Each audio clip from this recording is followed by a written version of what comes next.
a deeply mysterious place, an enigma. We know virtually nothing about who built it or why. Stonehenge. For centuries, Stonehenge has stood against the English sky like a frozen riddle, its massive stones arranged in a circle so visually commanding that they have convinced generations of observers that the answer to its mystery must lie within the stones themselves. Even as the surrounding landscape stretched outward in quiet anonymity, holding secrets that few suspected were more complex than the monument at its center.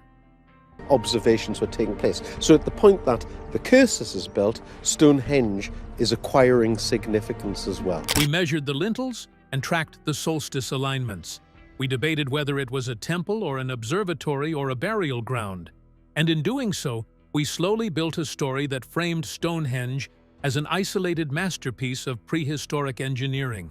Yet recent technological breakthroughs suggest that what we have been calling a monument may in fact be only the visible fragment of a far larger and more deliberate construction. Artificial intelligence-assisted 3D scans, high-resolution magnetometry, and ground-penetrating radar have begun to peel back the surface of Salisbury Plain without disturbing a single layer of earth, revealing patterns buried beneath the soil that imply intention on a scale that forces us to reconsider not only how Stonehenge was built, but why it was placed exactly where it stands.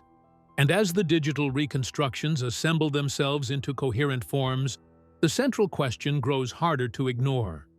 Was Stonehenge designed merely to reflect the heavens, or was it constructed to shape human behavior on the ground below? A landscape designed for movement. When researchers initiated expansive geophysical surveys across nearly 12 square kilometers surrounding Stonehenge, the original goal was modest, focusing primarily on identifying isolated ritual features that might contextualize the stone circle, yet the data that emerged through AI-assisted analysis painted a picture that was far more coordinated than anticipated.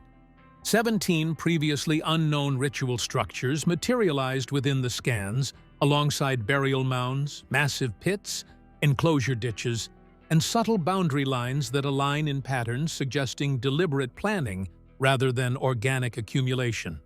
And the cumulative effect of these findings was to transform Stonehenge from a solitary monument into the focal node of a structured ceremonial landscape.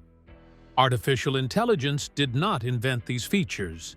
It detected faint but consistent magnetic anomalies and geometric relationships that human observers had struggled to interpret within overwhelming datasets, revealing a system that appears to guide how individuals moved through space, where they gathered, and possibly even how they perceived their place within a larger cosmological framework. Among the most striking discoveries were enormous pits forming partial arcs around Durrington walls, each pit measuring more than 10 meters in diameter and several meters deep, arranged in a configuration that suggests boundary marking on a monumental scale, effectively defining sacred zones long before the stone circle itself dominated the horizon. These features, invisible at ground level, indicate that the people of the late Neolithic were not simply building isolated ritual centers, but were actively structuring the terrain into ceremonial corridors, controlled thresholds, and possibly even processional routes that dictated how participants approached moments of communal significance. Excavations at nearby settlement sites revealed dense concentrations of animal bone, particularly pig remains dated to midwinter feasting events, reinforcing the idea that seasonal gatherings drew large populations into this landscape, where movement was neither random nor purely symbolic, but carefully orchestrated through avenues such as the Stonehenge Avenue that links the monument to the River Avon, creating a physical narrative that may have connected water, sky, life, and death within a single ceremonial journey. What begins to emerge is not simply an architectural achievement, but an engineered terrain in which physical movement may have mirrored social hierarchy. Because when a culture organizes its land at this scale, it embeds authority into geography itself, shaping not only belief but behavior.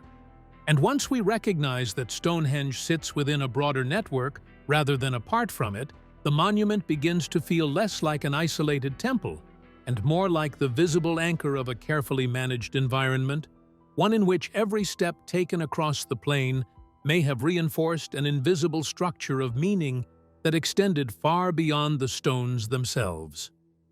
The wooden world before the stones. Long before the towering sarsen dominated the skyline, evidence suggests that earlier communities constructed monumental timber structures nearby, most notably at Durrington Walls, where archaeologists uncovered circular arrangements of massive wooden posts aligned with similar solar events that would later define Stonehenge itself. These wooden enclosures appear to have functioned as gathering spaces, perhaps associated with the living, while Stonehenge may have evolved into a place connected more closely with the dead, forming a symbolic dialogue between wood and stone, between impermanence and endurance. If this interpretation holds, then Stonehenge was not conceived in isolation, but emerged from a pre-existing ritual tradition that gradually shifted from organic materials toward enduring stone, suggesting that continuity of belief did not disappear, but instead became monumentalized in increasingly permanent form. What excavations at Durrington Walls revealed was not merely timber post holes, but evidence of substantial habitation. Hearths, house floors, animal bones, and pottery fragments that indicate seasonal occupation on a scale far larger than once imagined, implying that this was not a remote sacred clearing, but a vibrant settlement where hundreds, possibly thousands, gathered during key moments of the year. Radiocarbon dating situates much of this activity around 2500 BCE, overlapping with the earliest stone phases at Stonehenge, suggesting that both landscapes functioned simultaneously within a coordinated ritual system rather than sequentially as unrelated developments. Archaeologists have proposed that the River Avon may have connected these two spheres symbolically and physically, with processional routes linking timber circles associated with the living to stone monuments associated with ancestral memory, reinforcing the idea that the transition from wood to stone did not erase the earlier worldview, but translated it into a new architectural language. Timber, though monumental in scale, inevitably decays, and in its decay, it mirrors the human lifespan, while stone persists across generations, anchoring identity beyond the living community and stabilizing memory in material form. The transition from wood to stone may therefore represent more than technological advancement. It may signal a transformation in how authority was expressed, because permanence stabilizes narrative, and narrative stabilizes power. And when permanence becomes embedded in stone, it resists reinterpretation, shaping not only how future generations remember the past, but how they understand their place within a continuum that suddenly feels fixed, deliberate, and enduring. The heavens above, the authority below. Stonehenge's alignment with the summer solstice sunrise and winter solstice sunset has long fueled interpretations that the monument functioned as a celestial observatory.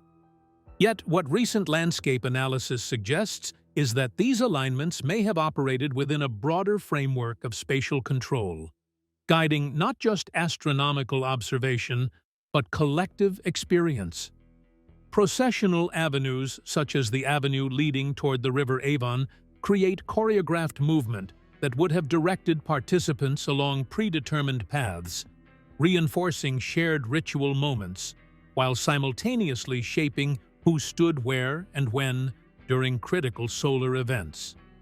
Excavations along the avenue reveal that its orientation closely mirrors the solstitial axis of the stone circle itself, suggesting intentional integration between monument and approach rather than incidental alignment. And the gentle curvature of the route would have gradually revealed the stones in a controlled visual sequence, heightening anticipation and focusing attention at precisely calibrated moments in the seasonal cycle.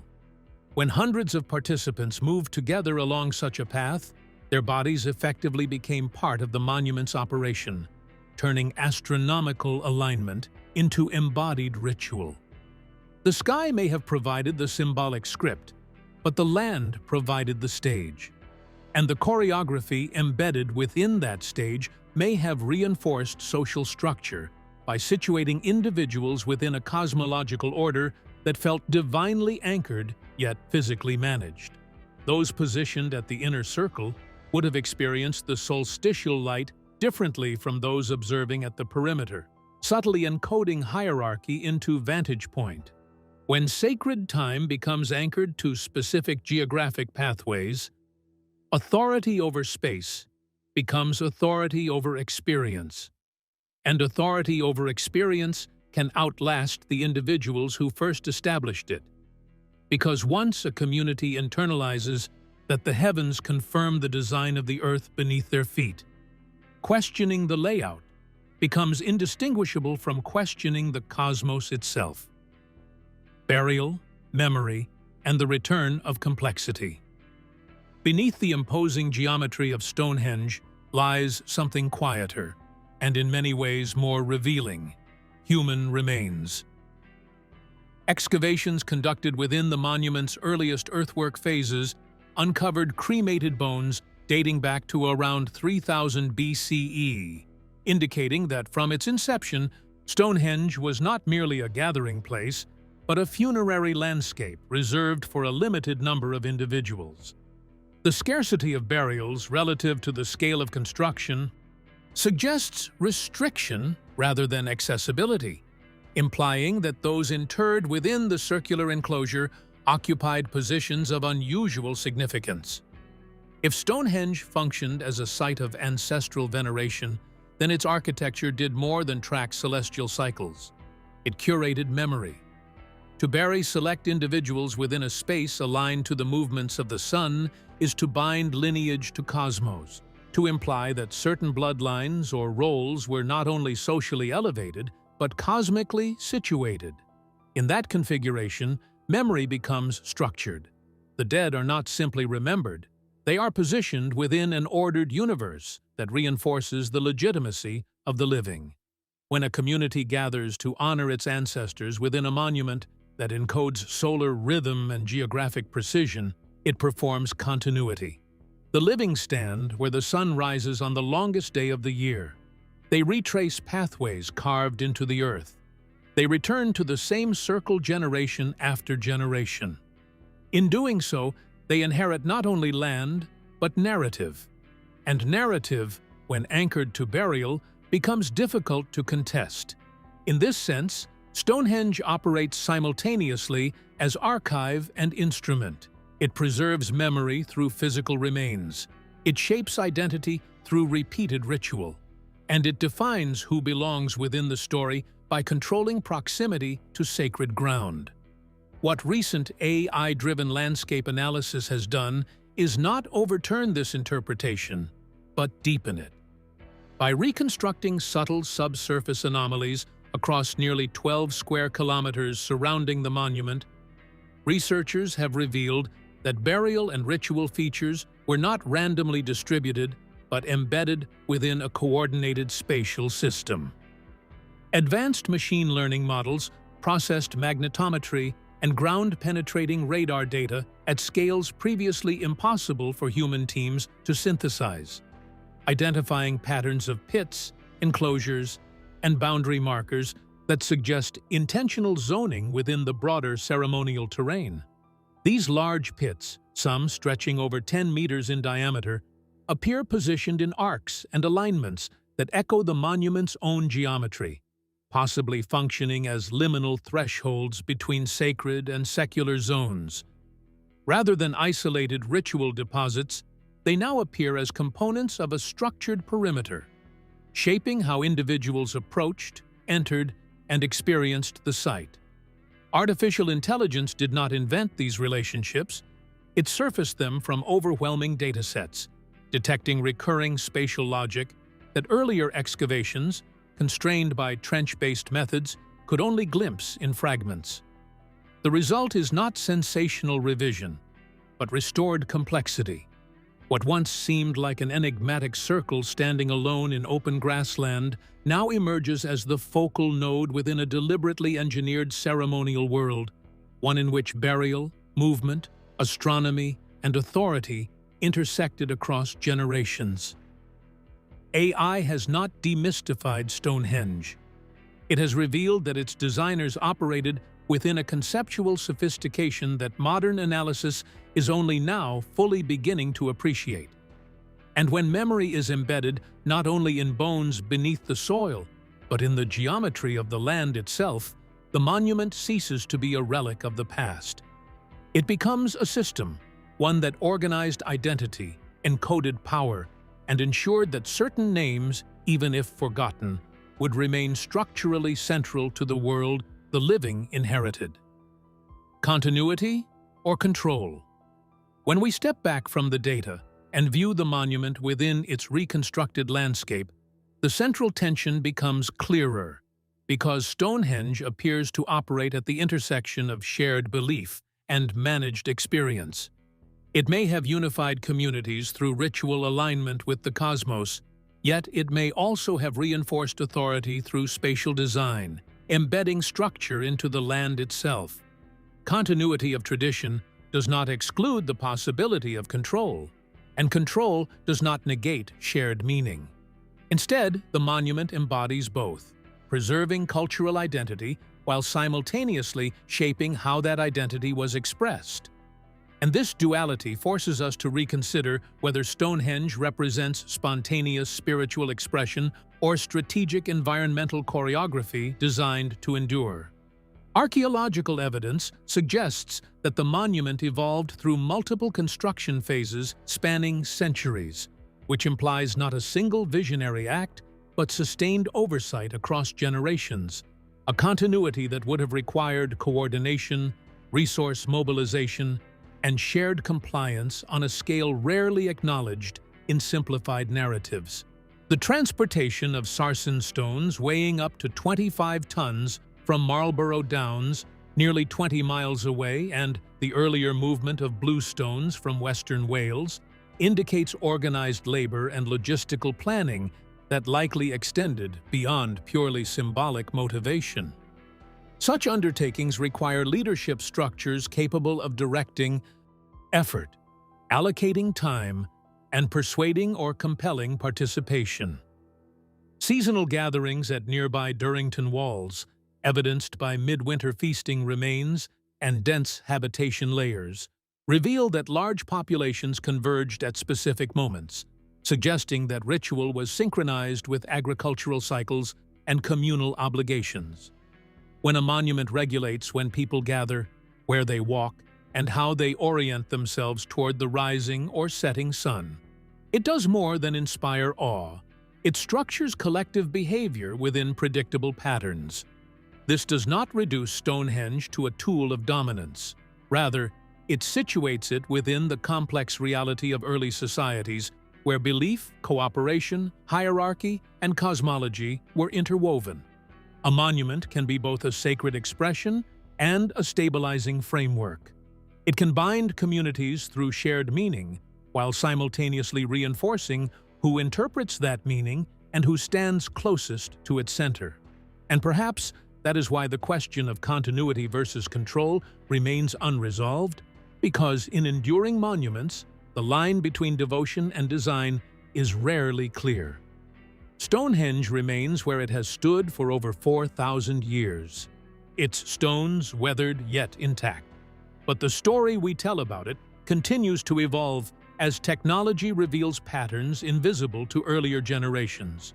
Artificial intelligence did not invent the ancient landscape. It simply illuminated relationships that had faded beneath centuries of erosion and agricultural transformation, allowing us to glimpse the scale of planning that once defined Salisbury Plain. What we are left with is not a solved mystery, but a deeper one, because the monument now appears less like a solitary relic and more like the visible signature of a system designed to guide movement, preserve memory, and perhaps shape social structure across generations. The question is no longer whether Stonehenge aligned with the sun, but whether the people who built it aligned themselves with something even more deliberate, a vision of continuity so powerful that it reshaped the land itself. And as we continue to decode its patterns through digital reconstruction, we are reminded that monuments are never only about the past, they are about the frameworks that outlive their builders. What do you think? Was Stonehenge primarily a shared sacred expression of cosmic order? Or was it an architectural system that subtly reinforced authority through geography? Share your thoughts in the comments below. And if you want to explore more documentaries where cutting-edge technology meets ancient history, subscribe and watch the next investigation now appearing on your screen.